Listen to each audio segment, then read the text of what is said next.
नमस्कार बंधुरा आज के आमी तैरी करछि रुई माछेर कालिया।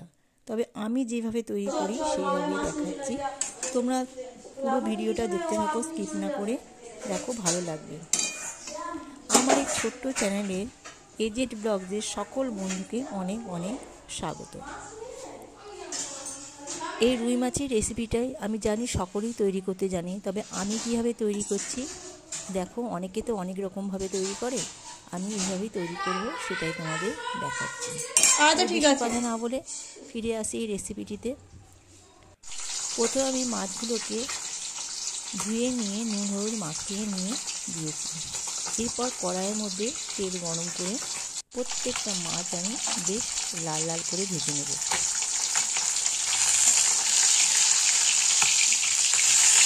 মাছ আমি ভাজা রাখাবো না, জাস্ট মাছগুলো ভেজে নিচ্ছি এপিট এপিট করে, সেটাই আমি দেখিয়ে দিচ্ছি। এই মাছগুলো ভাজা হয়ে গেছে, পরেরটা ছেড়ে দিচ্ছি। এরপর আমি মাছগুলোকে একটা পাত্রের মধ্যে তুলে রেখে দেব। সব মাছগুলো আমি ভেজে নিয়েছি। এরপর কড়াইয়ের মধ্যে তেল দিয়ে দিচ্ছি। তেলের মধ্যে দিয়ে দিলাম একটা তেজপাতা আর অল্প একটু জিরে।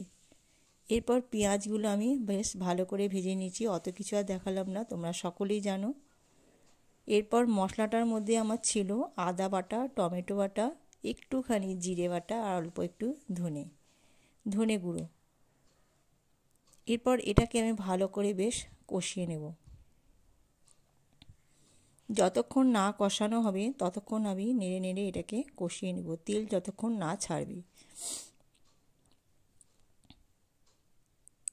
বারবার করে আমি নেড়ে নিচ্ছি এই কারণেই তলায় যেন না লাগে।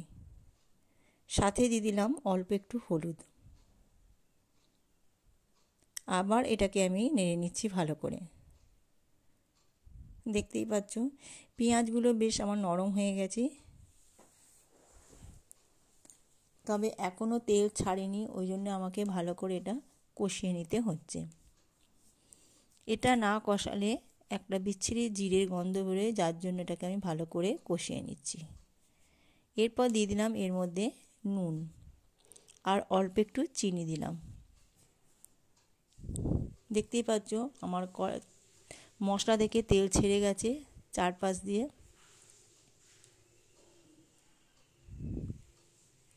আমার তেল ছাড়তে লেগে গেছে। আর একটু ভালো করে তাহলে কষিয়ে নিই।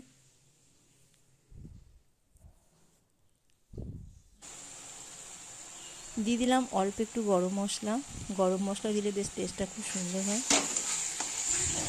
আমি সানরাইজের গরম মশলা দিয়েছি। একবার ভালো করে আমি সবগুলো মিশিয়ে নিচ্ছি। এটা খুবই কমন রেসিপি। দিয়ে দিলাম একটুখানি টমেটো সস। কিষানের টমেটো সসটা দিলে খুব সুন্দর টেস্টটা বাড়ে, যার জন্যই আমি এটা দিলাম। কালিয়া করতে গেলে এটা অবশ্যই দেবে, দেখবে খুব সুন্দর টেস্ট হয়। দিয়ে দিলাম পরিমাণ মতো জল। এবারে আমি এটাকে ফুটিয়ে নেব ভালো করে। তোমরা বাড়িতে করে দেখবে, যদি ভালো লাগে কমেন্ট করবে, আর ভিডিওটি যদি ভালো লাগে একটা লাইক করে দেবে। এরপর ফুটে উঠেছে, দেখতেই পাচ্ছ বেশ ভালো করে ফুটে উঠেছে। সব ভাজা মাছগুলো এবার আমি দিয়ে দিচ্ছি।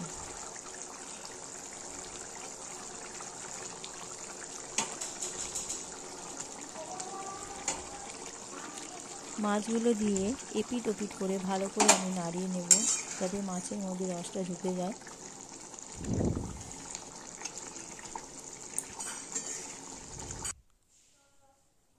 আমার মাছের কালিয়া রেডি। নামানোর আগে দিয়ে দিলাম একটু ধনেপাতা। ভিডিওটি যারা এখনও আমার বন্ধু হয়ে ওঠেনি, নতুন বন্ধু, তারা আমাকে সাবস্ক্রাইব করে দিয়ে বন্ধু হয়ে পাশে থেকো। ফিরে আসবো আবার একটা নতুন রেসিপি নিয়ে। তোমরা ভালো থেকো, সুস্থ থেকো, আর নতুন নতুন খাবারের রেসিপি দেখতে থেকো।